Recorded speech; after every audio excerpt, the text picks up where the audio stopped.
Marty, if you have one more, Sure. I got to I've let you got a get one lot more in. more. It'll break your heart if you don't. We'll I've just have got to a do lot. it again. Hey, we'll just have to have this party again sometime. So. Would love that. Would love that. Well, I'll try to be very quick with this one, brief, without getting into any specifics. I just wanted to ask a little bit about your payoffs. I know back in the day, you were paid on how many, quote unquote, butts were in the seats. So, Correct. as far as like kayfabe goes, were you paid any more as a title holder? I know you would be higher up on the card as, say, when you have the TV title or US title. Were you paid more when you had the title based on your ranking on the card? Yeah, it's a great question. I mean, typically the idea, and I don't know how promoted they had some sort of formulas that they figured out over 100 years or whatever. That obviously an opening match wasn't typically going to make as much as a main event match, right? And so the only one that I know of in those days that had, if you want to say a guarantee, was whoever had the 10 pounds of gold. So whether it's Ric Flair or anyone else, you were guaranteed 10% of the gate. 10%. So obviously you can make some pretty good paydays as a world champion if you were a draw as the world champion.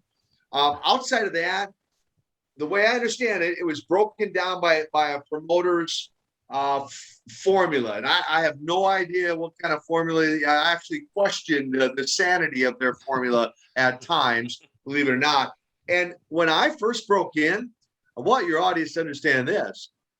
In those days, you are correct. You got paid on the number of people that were in the building, and then you hope that the promoter was being honest in his accounting. There wasn't computers back in those days. It was all cash cow. I mean, it was cash money being hand counted. And so, you started getting good at counting heads, estimating heads and ticket prices and kind of getting a handle on what you thought the gate might be. All that said, we had a $50 guarantee that if there were only 10 people in the building, you still knew you were going to get paid $50. You knew you were going to get paid at least $50. And that was anybody on the card. And out of that came your gas money, your food expenses. They paid for nothing. You paid for everything basically. And then television tapings were even less. It was $40. I never understood that formula for whatever reason. But it was, so there were times, and I worked 7 nights a week in those early days.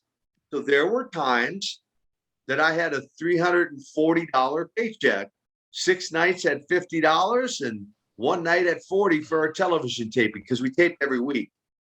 There were plenty of those checks in those early days.